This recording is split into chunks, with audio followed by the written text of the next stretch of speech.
Okay, good morning, everyone, and thank you for joining today's press briefing on food security in Washington. My name is Manny Rivera, and I will be moderating today's briefing, which consists of 4 presenters. Each presenter will provide an overview of the food assistance needs that we are facing here in Washington. This briefing will discuss the state's efforts to address the demand, including the recent launch of the Washington Food Fund. All lines have been placed on mute to prevent background noise while our speakers are providing their remarks. Our first speaker today will be Derek Sanderson, the director of the Washington State Department of Agriculture. Director Sanderson will need to hop off the call by 10:45, so after his brief remarks, we will be opening up the lines to questions, and then we will continue with the rest of the presenter roster.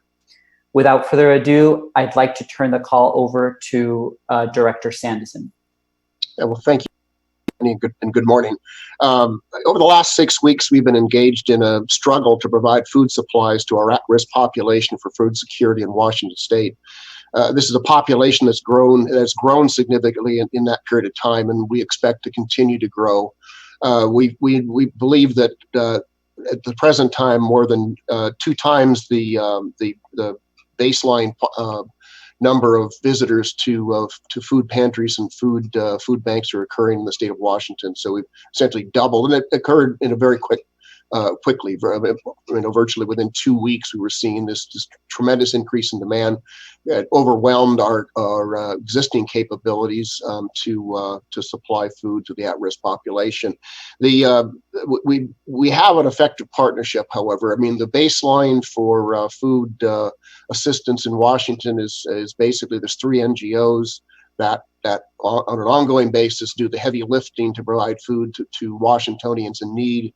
That's Northwest Harvest, Food Lifeline, and Second Harvest. Our own Washington State Department of Agriculture Food Assistance Program is sort of the 4th leg of the stool on this, and we provide food through 19 contractors around the state. But collectively, we provide food to between 450 and 500 food pantries, food banks, and other outlets around the state. So it is a daunting task.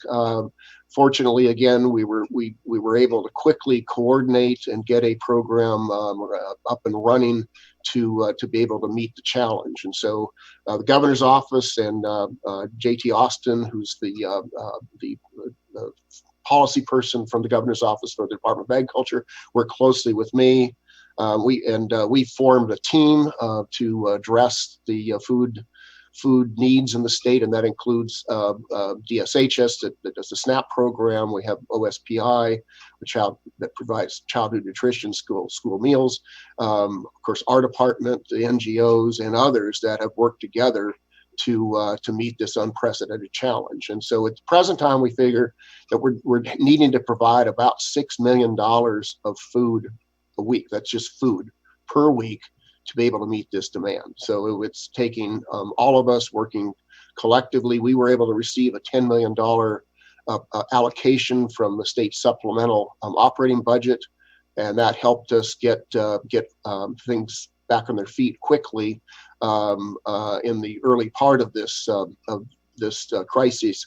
But we're now, of course, being assisted by the philanthropic efforts, Philanthropy Northwest, and many charitable donors that are going to help us through the month of May, and then federal resources will start being available to meet this challenge in June and beyond. We expect it to go on probably until at least September, if not the end of the year.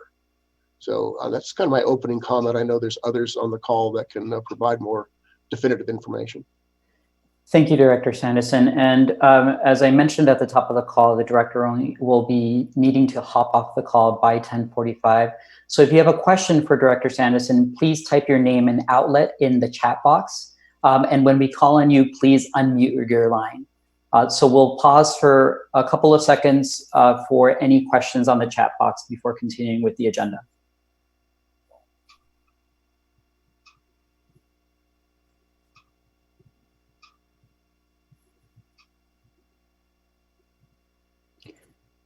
Great. We will, so the first question is from Dee Dee's son at Cairo. Dee Dee, go ahead and unmute your line.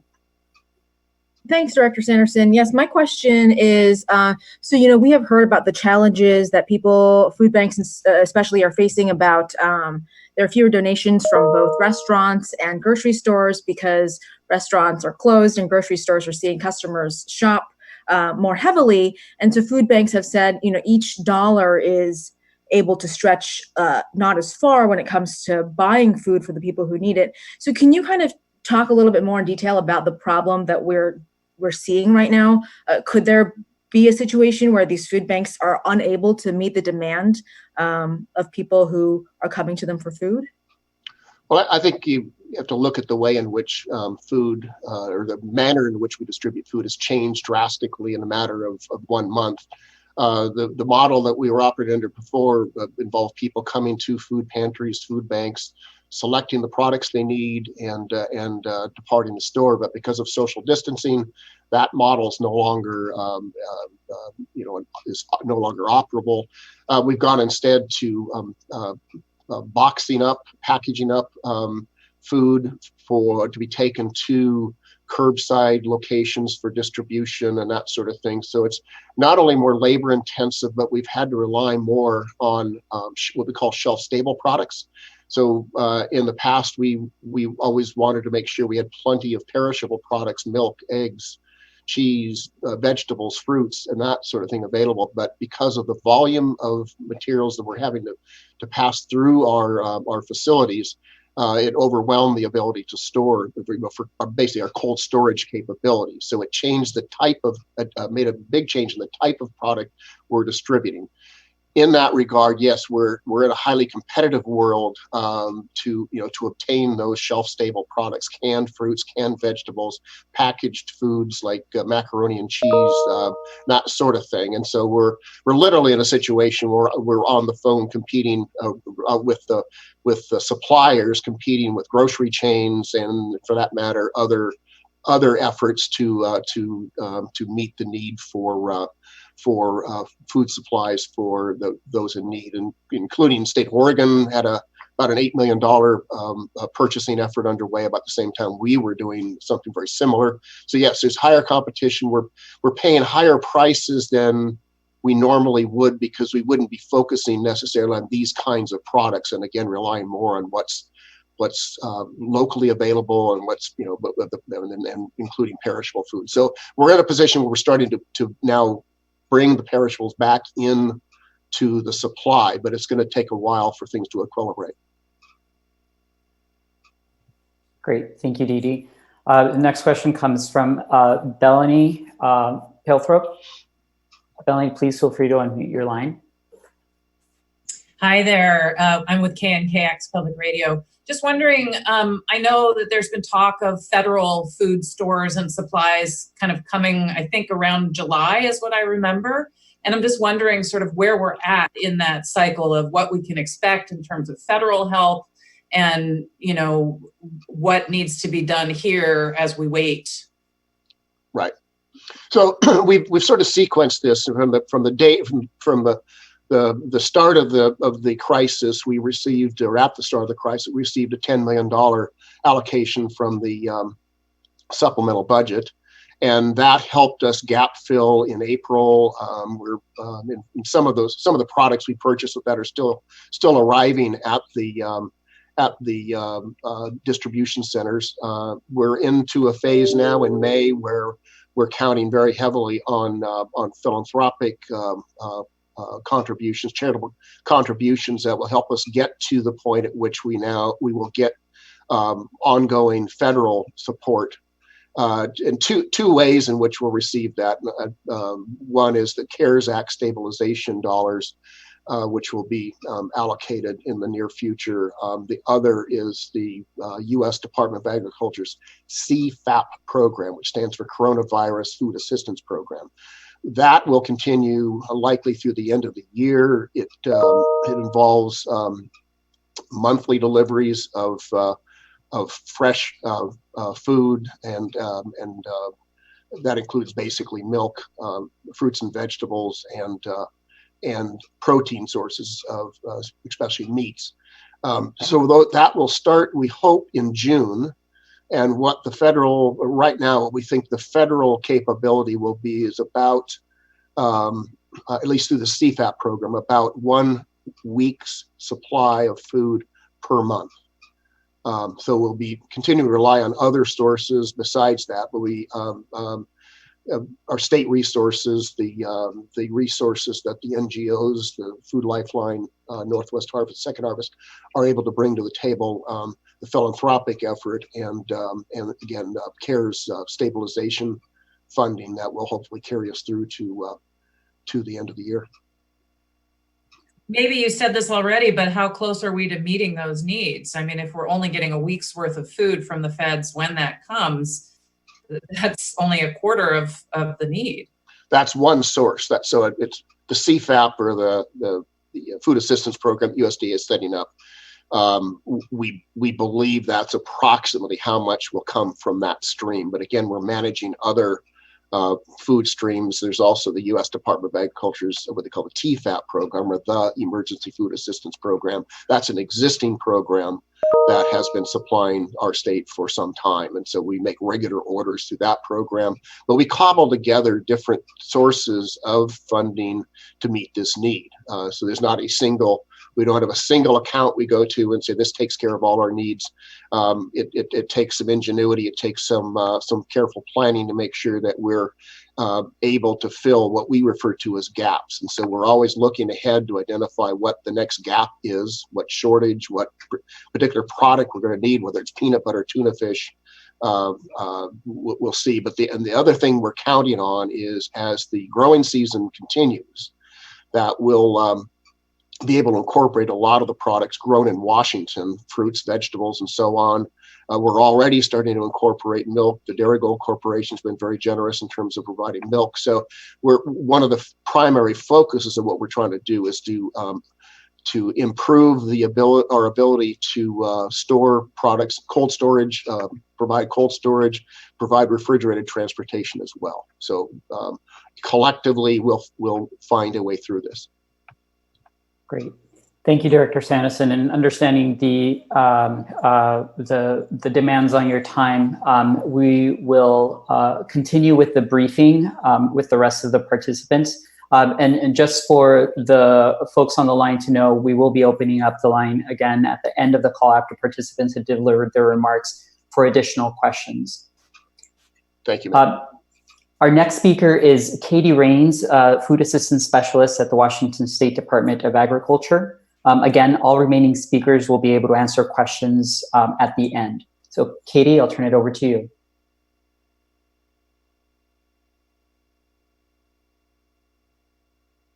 Good morning. Just to add a little bit of detail to what Director Sanderson already provided, I'm working kind of in a support position for Director Sanderson and JT Austin at the Governor's office to help ensure that the food security coordination team is operating optimally. As Director Sanderson mentioned, that looks like us working together with state agencies and large NGOs, as well as the philanthropic community. We are currently working on an ongoing needs assessment. I saw one question that already surfaced was around the numbers. So we used a baseline from November of 2019 to assess the amount of need that we were seeing in food banks in Washington. And at that time, it was about 850,000 people seeking services at food banks. At this point, based on a preliminary needs assessment for the month of April, we anticipate that that number has grown to upwards of 1.6 million individuals who are food insecure or at risk of food insecurity. And we expect that number to grow up to 2 million people in the coming month. So the factors that we've used to calculate that initial need are looking at the number of folks who have previously been seeking services at food banks and hunger relief organizations, as well as the number of seniors who are living in poverty in our state, recognizing that we've got fantastic senior nutrition programs, and the demand for items like Meals on Wheels and services that keep elders safely at home with sufficient food access has skyrocketed in the last 6 weeks. Then we've looked at the number of children enrolled in free and reduced meals programs and are looking and working with the Office of the Superintendent of Public Instruction to compare and contrast the number of kids enrolled versus the number of kids who are actually accessing the meals that are being provided. Like all hunger relief organizations and food providing agencies, school districts have mobilized quickly to provide incredible service to make sure that those meals are available and to work with USDA to get waivers for additional food. But there are plenty of kids who are otherwise enrolled and eligible who are not showing up for those meals, and we anticipate that their families are turning to food banks and other resources as well. Then the other factor that we've included is evaluating and looking at employment security data on a weekly basis.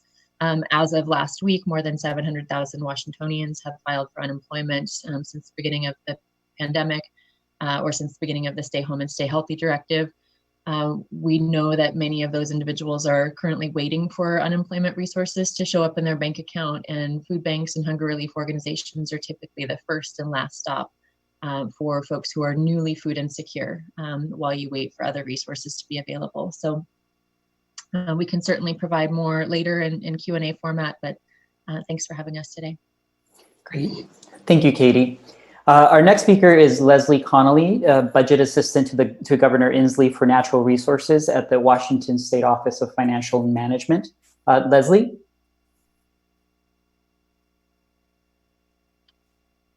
Hi, thank you. I work in the governor's budget office, and I just wanted to highlight that, as Director Sanderson mentioned, can you hear me? Yes. Okay, great. That, as Director Sanderson mentioned, the state was able to provide an initial $10 million disaster response funding to the Department of Agriculture in earlier this month. For context, that was funding that was approved as part of the last 2020 legislative session. At the very end of session, the legislature authorized using some of our rainy day fund for the novel coronavirus response. So that $10 million came from that allocation from the legislature.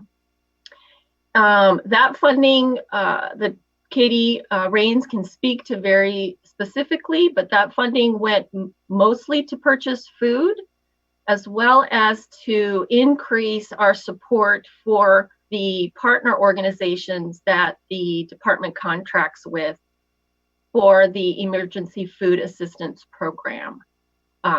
That is an ongoing state program, and for context, that state program on an annual basis receives $6 million of general fund support.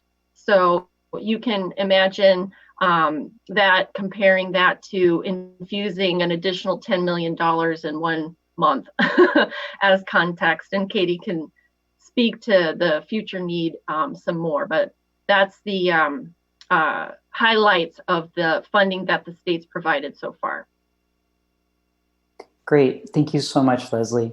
And finally, we also have Karen Ahuja. She's the CEO of Philanthropy Northwest, which has stood up the Washington Food Fund. Karen?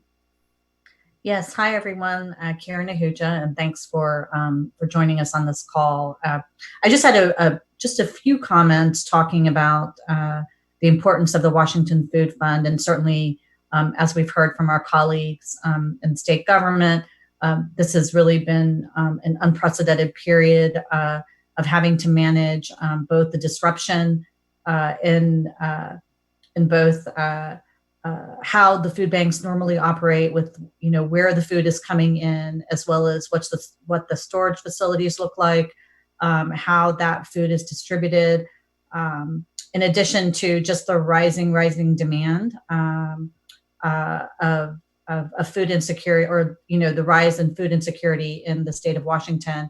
And so it was really actually in very short order in conversations with the governor's office and the Department of Agriculture and some of our philanthropic partners to stand up a fund in order to fill the gap, this critical gap that pretty much is right now that we're experiencing.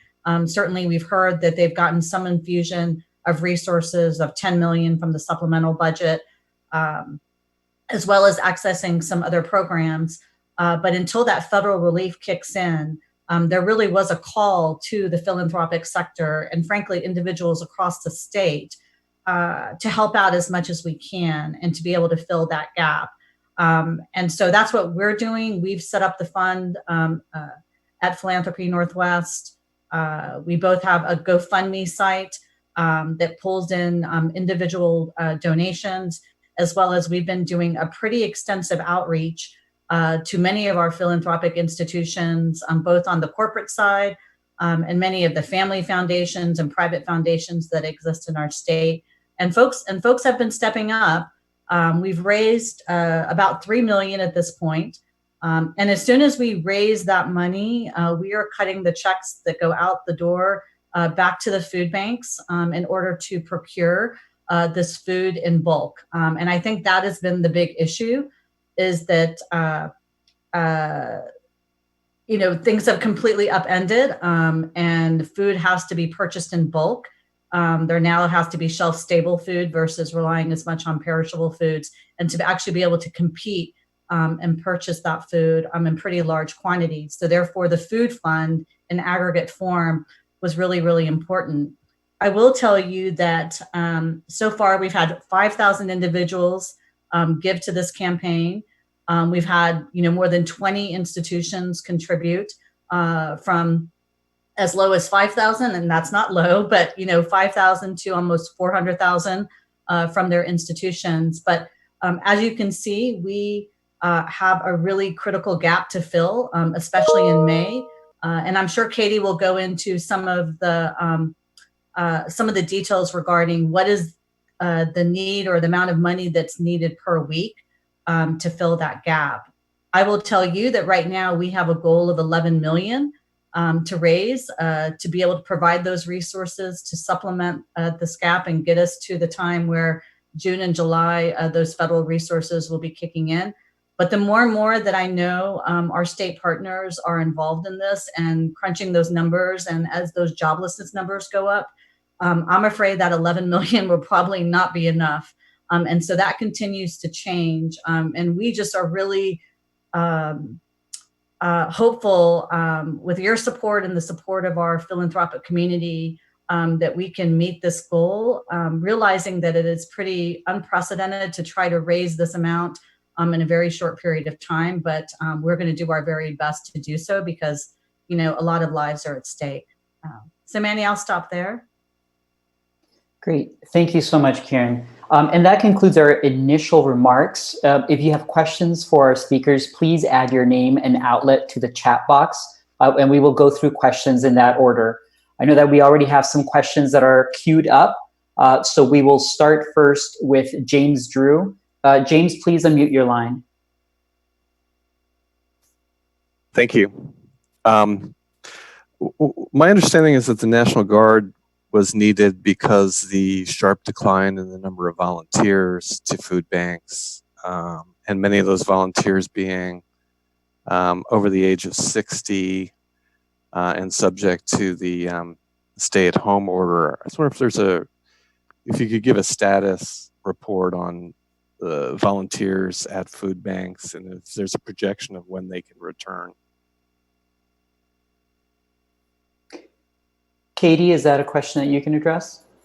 I'd be happy to. And James, before you mute again, would you help me understand the piece of the status of when they can return? Do you mean previous volunteers or National Guard members? Would you just clarify that part of the question? Previous volunteers. Thank you. So in terms of National Guard, one of the interesting things I didn't anticipate my job including over the last 6 weeks was being the person to compile deployment requests from hunger relief organizations.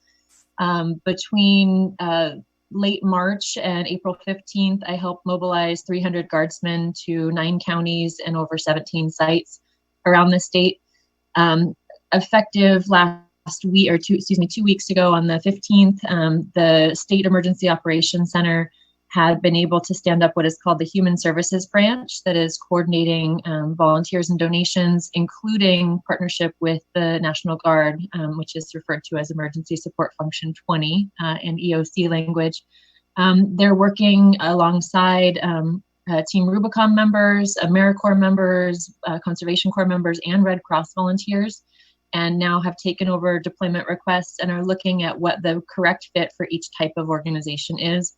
In smaller organizations and food pantries that are offering distribution just once or twice a week, the fit has been better to work with existing service members like AmeriCorps and Conservation Corps members who can be redirected into this essential service right now.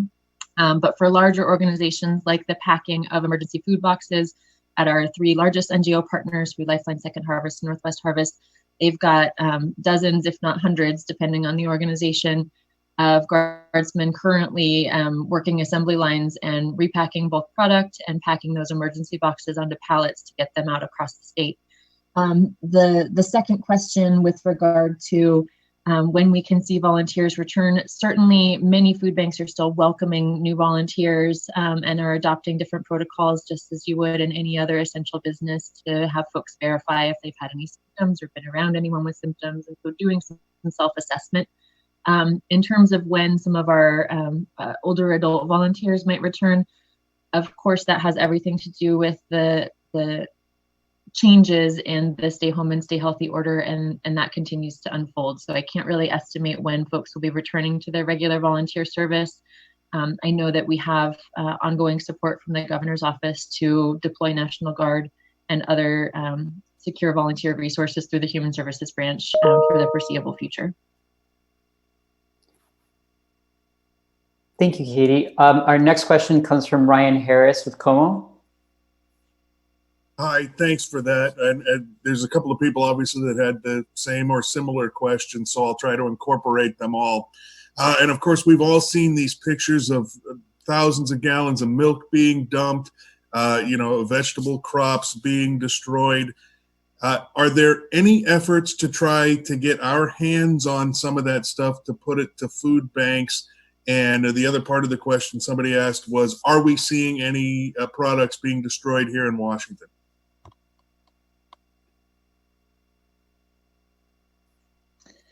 I'd be happy to take that, Manny, and I'll see if Chris or Leslie have anything to add. We've been really fortunate in Washington thus far and have not had reports of mass destruction of crops or anything. I think Director Sanderson mentioned it early on in the call, whereas other states have experienced some dumping of dairy products. We've been really fortunate in partnering with the Dairy Gold Corporation and others to create new capacity to reintroduce fresh milk distribution on a donated basis into hunger relief. So our 3 partners are currently taking shipments weekly of fresh milk, and so we're getting it into the hands of folks who need it. It does highlight one of the ongoing challenges and opportunities to evaluate capacity that we'll have as more and more fresh products become available into the growing season, and as USDA programs start to push more food into Washington through the CFAP, the Coronavirus Food Assistance Program, as well as additional TFAP commodities this summer, that we'll need to be constantly monitoring capacity for cold storage and distribution safely. Many hunger relief organizations are distributing in remote locations like larger parking lots so that they can do drive-up distribution. So we'll have to make sure that we have access to sufficient refrigeration for items like that. So with regard to destruction of crops, in listening to Director Sanderson earlier, we've not heard anything of that. He and our policy team work very closely with the commodity commissions here in Washington State. I know just yesterday, several of our representatives were part of a large potato distribution out in Ritzville in Eastern Washington. There are, of course, some hiccups that we're looking to find new partnerships around, like that was a huge bulk potato distribution. And in order for that to be viable for hunger relief, it has to be washed and packed into smaller size bags. So we're trying to find capacity and partnership opportunity as quickly as possible to mobilize when those product opportunities arise. But at this point, we've not heard anything about a need for crop destruction or anything like that. And all of our nonprofit partners, including our food assistance team, are working closely to look at every opportunity that we can bridge the purchasing of product that was once donated with Washington producers and Washington farmers, so that the resources we're investing have multiple benefits, both for hunger relief and for our valuable food industry here in Washington. Great. Thank you, Katie. And I know that question addressed several of the questions that were currently in the queue. So we'll go back to, I know that there's a follow-up question from Bellany Pelthrop with KNKX. If folks have any additional follow-up questions, please feel free to add your name and outlet to the chat box, and we'll add you to the queue. But for now, Bellamy, please feel free to unmute your line.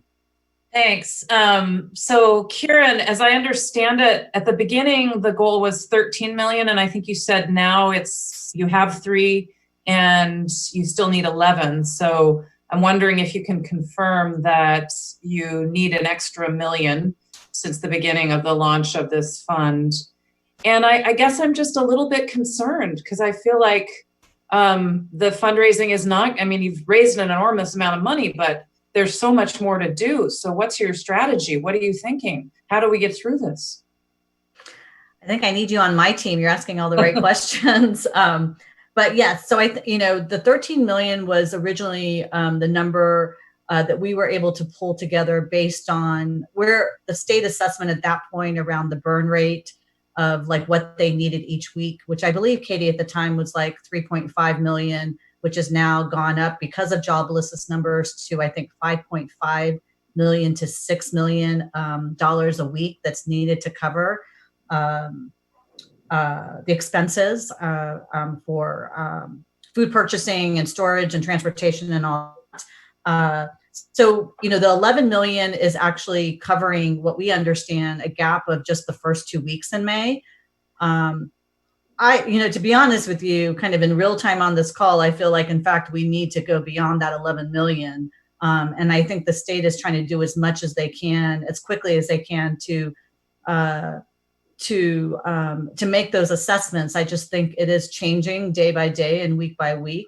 To your point about the response, I mean, both good. It's been an amazing response. I mean, we are getting so many different stories and comments, and donations from individuals all across the state. I mean, even like high school students that are running like campaigns so they can then donate, as well as institutions. I mentioned about 20 plus who have made some sizable donations, but you're absolutely right. Like, this is not enough. And I think a couple of things that are at play really quickly, it is the size of what we need to raise the amount in such a short period. So literally when we're cutting checks this week to go out to the 3 food banks. So as soon as that money is coming in, we're trying to turn it around as quickly. The challenge is we need about, 2-3 million a week to be able to get that over to the food banks. And in addition to what the state is doing just to keep things going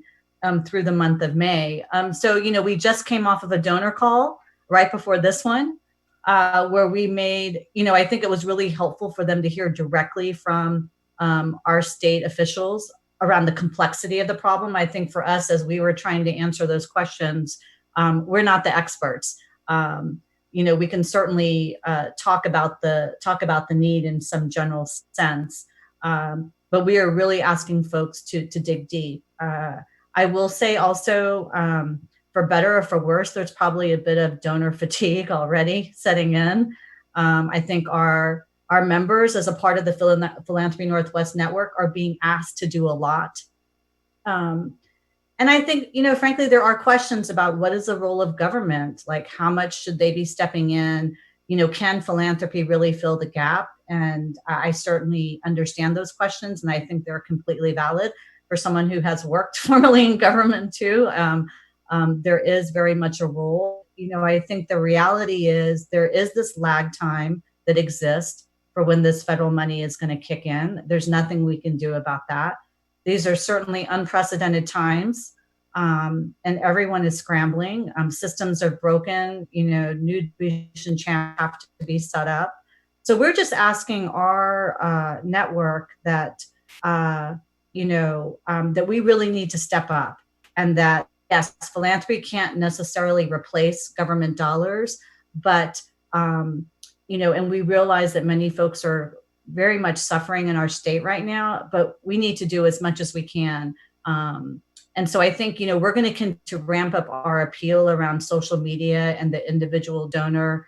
Every donation matters, as well as doing a whole campaign with grocery stores around, when you go and purchase groceries, if you can give a few dollars, only if you can. We realize some people are not necessarily in that position.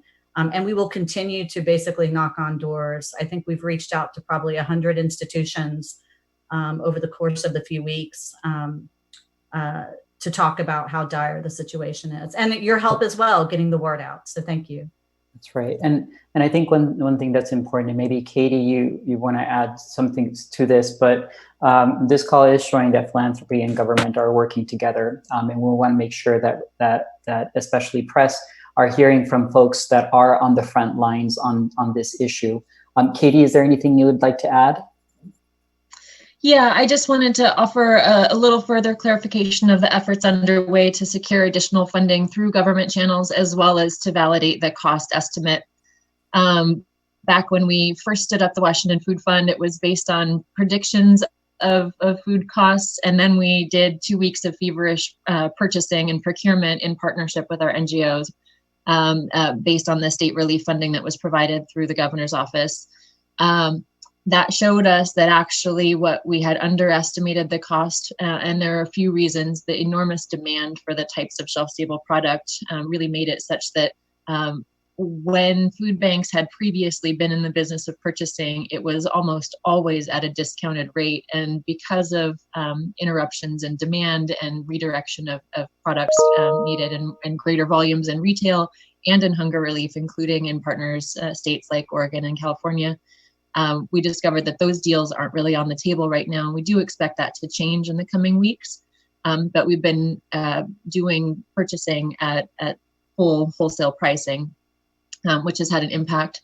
With regard to the federal resources that we're trying to access, our agency, I worked with our director and our CFO actually just yesterday and this morning to submit our request for the CARES funding that's going to be available in our state by the third week of May.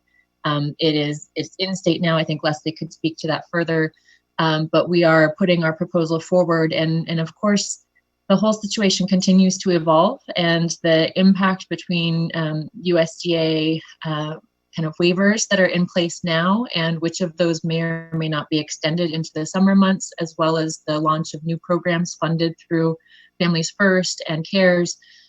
All of those items are going to be interplaying, and it's going to cause us to need to stay pretty agile.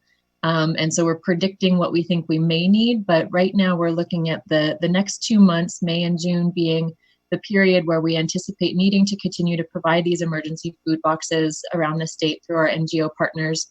And the first 2 weeks of that, the Washington Food Fund was designated for the purchase of food for hunger relief. And so we're finding ways to pick up the tab for the other 500,000 that's needed weekly for sanitation supplies, boxes, packaging, the items that make it possible to distribute that great food. But we're asking for the philanthropic community to support us in those first 2 weeks while we do the work that we can to ensure that government relief resources are available for the period on the other side of that, as we prepare and understand how factors are going to change by summer. Great. Thank you, Katie. Our next question comes from Anna Patrick of the Seattle Times. Anna, go ahead and unmute your line, please. Hey, can you guys hear me? All right. Yes. Awesome. Katie, you might have, you touched on a lot of this, but I just kind of wanted to ask, looking at what we estimated cost and need to be per week, and as that need is continuing to grow, are we already, based on the 4 prongs that the director highlighted, so Northwest Harvest, Second Harvest, Food Lifeline, and what comes from the state, are we already seeing holes in meeting demand currently? And I'm curious too, like, if we're only at a $3 million mark in supporting these 3 NGOs, like, how are they filling in the holes currently? Like, are they already, feeling major stress on a financial level? Just kind of curious on the current state. Thanks, Anna. I won't be able to speak too much to the financial health of our nonprofit partners. I do know that anecdotally they've all shared they've received enormous support from the community in the wake of this crisis, with their long-term philanthropic partners recognizing the unprecedented demand for their services right now. So I do know that with the 10 million in relief funds, we provided significant contracts in addition to direct procurement of food. So there's the resources that will be coming from the food fund and distributed to them. We did about $4.5 million of direct purchasing of food through our agency and got that distributed to our partners over the last week. And there's some shipments still coming in. So we've been able to leverage the resources available to us to help get them the food that they need. And I think Director Sanderson may have mentioned it earlier. Part of the work right now is recognizing that there won't be a single source solution for every gap, and that we're going to be cobbling together a variety of resources through our combined effort to meet those gaps where they arise. We are very much still evaluating and learning every week where the new need is, where folks are, where there's demand that we were unaware of. One of the next challenges that we'll face as a state is trying to understand who are the folks who are not turning up at food banks, but who are in need, and how can we best get to them. That's where folks working with us through the Northwest Harvest Policy Team and other partners are developing a kind of a coordinated community response work group that's in tandem with this partnership that WSDA and state agencies and our NGO partners are working on.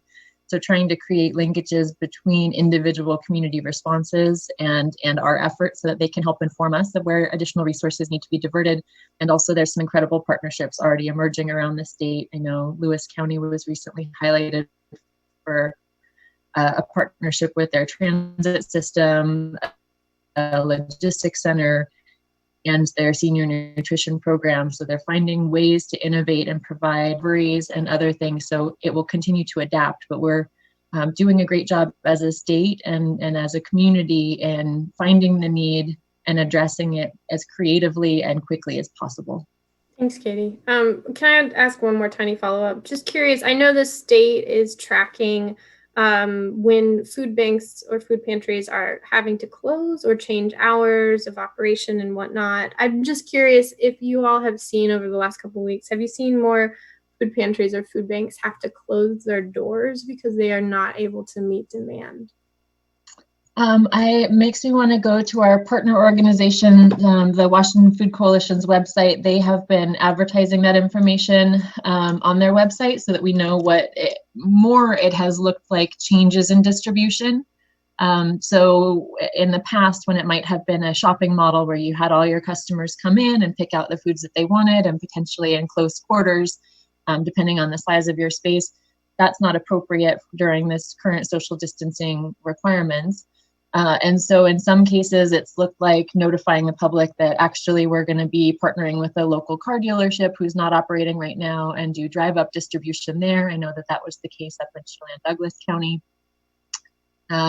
So it's more at this point about ongoing modified distribution. Instead of being open multiple days, it looks like a large mass distribution on Saturdays in Walla Walla, for example, with support from National Guard personnel. So I'm not hearing that there are significant closures right now. That doesn't mean that there may not be short stops where organizations just hit their capacity and stop for a few days and then reopen. That has certainly happened over the last 6 weeks. But overall, it's just a mechanism for communicating where changes need to occur in distribution. And so folks know how to get their needs met and where to go if the food bank isn't operating the way it used to 3 months ago. Great. Thank you so much, Katie. And we're going to take just one final question, and that comes from Didi Sun at Kiro. Didi, go ahead and unmute your line. So I just had a quick follow-up about how people can help. And obviously you're looking for donations, but for instance, like Seattle police officers today are collecting food donations for non-perishables at grocery stores. I mean, if people, who have trouble donating money but can pitch in a little bit of canned goods or something like that, are there specific things you're looking for? Can people just drop off goods to their local food banks at this point, or because of distancing, is that not being accepted? What can people do to help in terms of buying food, or are you just looking for donations? Kieran, maybe you can start with that one, please. Yeah, sure. And I'd love for Katie to jump in because I think it's a really specific question about what other folks can do and what the food banks can manage. I'll just say with this partnership with the governor's office and the Department of Agriculture, the idea around this aggregate food fund is to be able to really consolidate resources. So when those go back out to the three major food banks, they are able to basically compete on the open market and buy bulk purchasing or make bulk purchasing so that they can get these shelf stable items into their food banks and to be able to support the rising number of individuals who are struggling with food insecurity. So this is not to say, Dee Dee, that there aren't other ways. I think we've gotten our charge that right now with your help and the help of our philanthropic partners, I really do feel like this is an all hands on deck moment for us, just as we pivot to obviously working on the response piece and definitely pivoting towards recovery. But as you can hear from Katie and from the director, they've really had to readjust in so many different ways in managing this crisis. So I guess for me, I'd say first and foremost, the donations, even if it's $1, $5, $10, really goes a long way. We're trying to pull all that in. And I would say just my appeal even to corporations, of how they can support to the extent they can, encouraging their employees to get to organize employee giving efforts. We have a lot of examples of that. For example, the Washington Realtors Association has gotten involved, and they're getting their 20,000 person membership across the state to engage both with the local food banks as well as with the food fund. So I'll let me punt to Katie around some of the other ways that you can help, but we just really appreciate you getting the word out about the food fund. Thank you, Karen. For those of you who are not familiar with it, the governor's website, coronavirus.wa.gov, has a tab on the top that says how you can help. And our communications team has made sure that there's information on there about both the Washington Food Fund and how to support that, as well as communicating with local organizations to see if you can volunteer your time and see what their current protocols are, as well as a resource from the Department of Health about how to make sure that your food donations are safe. Any type of contribution is gratefully accepted right now. And it's really helpful to communicate with your local food bank or food pantry before making purchases to make sure that you're buying a product that they're able to distribute. If you're going to be making additional purchases on behalf of your food bank, you may consider turning that contribution over to the Washington Food Fund. Because we're buying in wholesale prices at such large volumes, it's going to stretch further than your retail dollar in the grocery store. But absolutely, we welcome and appreciate any gift that you can make in terms of buying food or donating time. So feel free to check out the coronavirus.wa.gov website. And the kind of first and foremost thing is to contact your local hunger relief organization if you prefer to have that local direct connection and find out what they need, because it's changing so frequently we couldn't possibly give you a comprehensive list, but reach out to them and at minimum help be an ambassador to communicate what they need as well.